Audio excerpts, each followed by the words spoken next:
20일 화해에 있었던 공군사관학교 졸업식에서 김대중 대통령이 공군사관 생부들에게 한 약속은 8조 8천억 원 상당의 단일 규모로는 국내 최대의 방산 프로젝트의 서막을 열었다. 당시 졸업식에서 김 대통령은 우리는 생도 여러분들이 대한민국이 개발한 전투기를 타게 할 것이다 라고 했는데, 이날 있었던 20여 년 전 약속은 금요일 경남 사천의 한국항공우주산업의 조립동에서 치러진 출고식에서 공개된 한국형 전투기 개발 프로 KF-X의 첫 시제기인 KF-21초 보라매로 결실을 맺었다. 출고식에서 문은 2016년 이후 한국형 전투기 프로젝트를 주도해온 한국 유일의 항공기 제작사인 한국항공우주산업의 기술자들을 치하했다. 이에 대해 한 청와대 관계자들은 우리 기술자들은 설계에서 조립에 이르기까지 KF-21 전투기 개발의 전 과정을 주도해 능동전자주사 배열 레이더 혹은 에이서 ASE 레이더 같은 4.5세대 전투기의 필수적인 주요 장비들을 국산화했다고 했다. KF-21 보라매가 시험 비행을 성공적으로 마치면 한국은 세계에서 13번째로 전투기를 독자적으로 개발한 나라가 될 것이다. 코리아 헤럴드의 자매지인 헤럴드 경제과의 인터뷰에서 류광수 한국항공우주산업 KF-X 사업본부장은 로키드 마틴의 프로그램 관련 기술이사들이 한국형 전투기 개발 프로 일정을 보았을 때 이 프로젝트가 성공하는 것은 기적에 가깝다고 했다. 로키드 마틴은 F-35 전투기를 개발하는데 거의 20년의 시간과 592억 달러에 달하는 자금을 투입했다. 하지만 2016년 1월에 프로젝트에 착수한 한국항공우주산업 KAI는 로키드 마틴의 6분의 1도 안 되는 예산으로 2년 만에 시제기를 선보였다.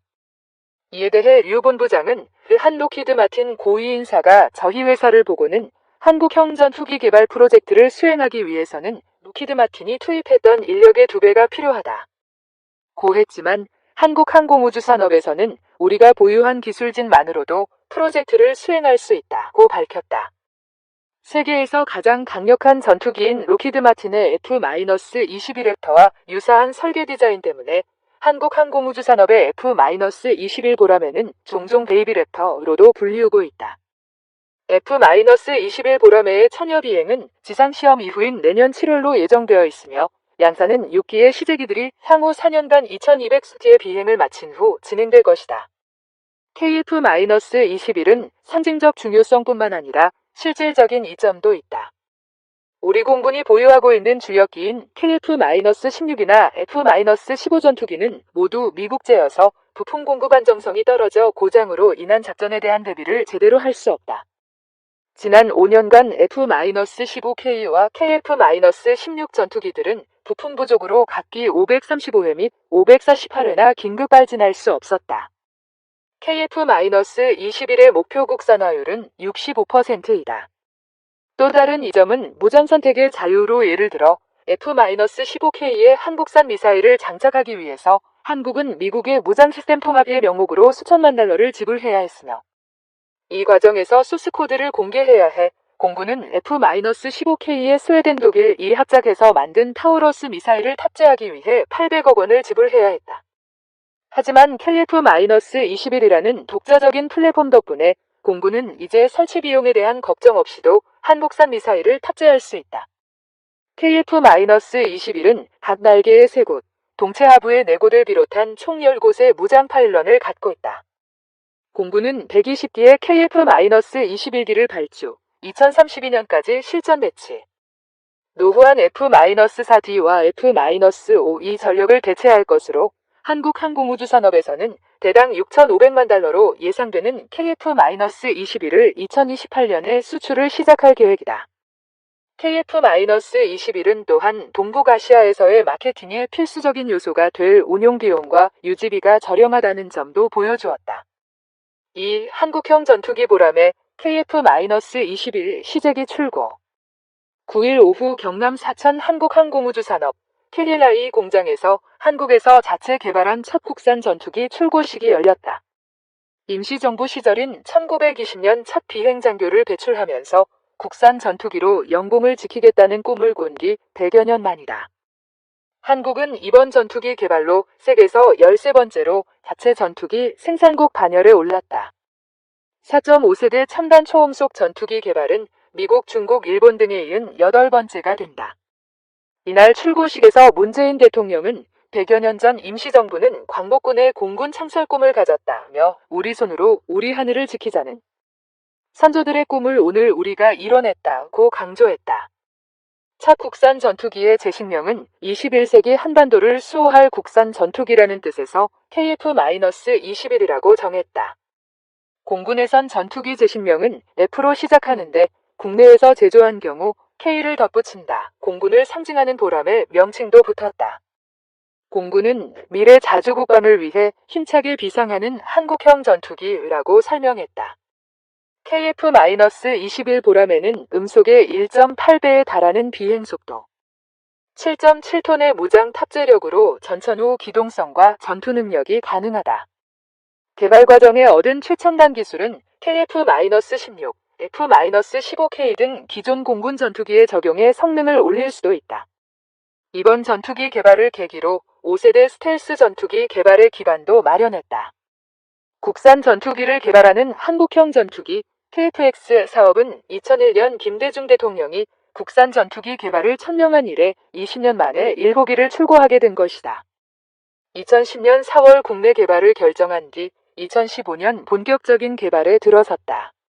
지난해 8월 시뮬레이션 비행에 성공한 뒤 9월부터 총 26만여 개의 부품 조립을 시작했다. 이날 출고식을 가졌지만 당장 임무에 투입하는 건 아니다. 올해는 지상시험을 시작하고 내년이 2022년 첫 시험 비행에 나선다.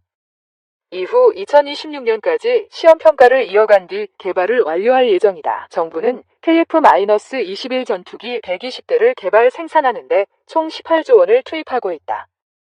단군 이래 최대 사업이라고 불리는 배경이다. 개발 비용은 총 8조 8천억 원으로 국방과학연구소, 에이대와 KAI를 비롯한 국내 방산업체가 협력한 결과다. 인도네시아는 전체 개발 비용의 20%를 부담하면서 공동개발에 참여하고 있다. 프라보워 수비안토 국방장관을 비롯한 인도네시아 대표단이 이날 출고식에 참석했다. 조코 위도도 인도네시아 대통령은 축하 영상을 보내왔다. 개발 과정은 순탄하지 않았다. 방사청은 2014년 F-35A 전투기를 구매하면서 미국 측으로부터 전투기 관련 기술을 넘겨받기로 합의했다. 하지만 미 정부가 돌연 절충교역 약속을 뒤집었다.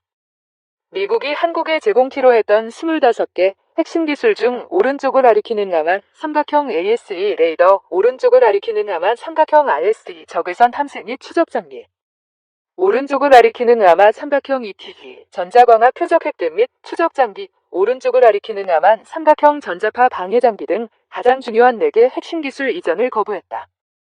결국 정부는 고육지책으로 국내 개발을 결정했지만 당시만 해도 개발 능력을 두고 논란이 일었다. 이 과정에서 개발 역량이 부족한 업체를 선정한 것이 아니냐는 의혹까지 제기됐다. ASA 레이더는 현재 미국을 비롯한 선진 5개국에서만 개발에 성공했다. AD 관계자는 미 F-35A 전투기에 탑재된 ASA 레이더와 성능이 비슷하다고 설명했다. KF-21 보람에는 진정한 자주국방의 상징이다. 주요 장비 등 전체 국산화 비율은 65%에 이른다. 앞으로 국산화 가능한 부품을 추가로 발굴해 확대할 계획이다. 국산 유도무기 개발에도 속도를 낼 수 있다. 지금까지 국산 미사일을 개발해도 해외에서 도입한 전투기에는 장착하는 게 까다로웠다. 해외 항공기 제조사의 허락과 기술 조율이 필요해서다. 국내 경제 활성화에도 크게 기여할 것으로 전망한다. 문 대통령은 축사에서 전투기 개발에 700여 개의 국내 업체가 참여했고 1만 2천여 개의 일자리가 생겼다으며 본격적인 생산에 들어가면 일자리 10만 개가 추가로 생기고 5조 9천억 원의 부가가치를 창출할 수 있다고 했다. 문제는 수요다.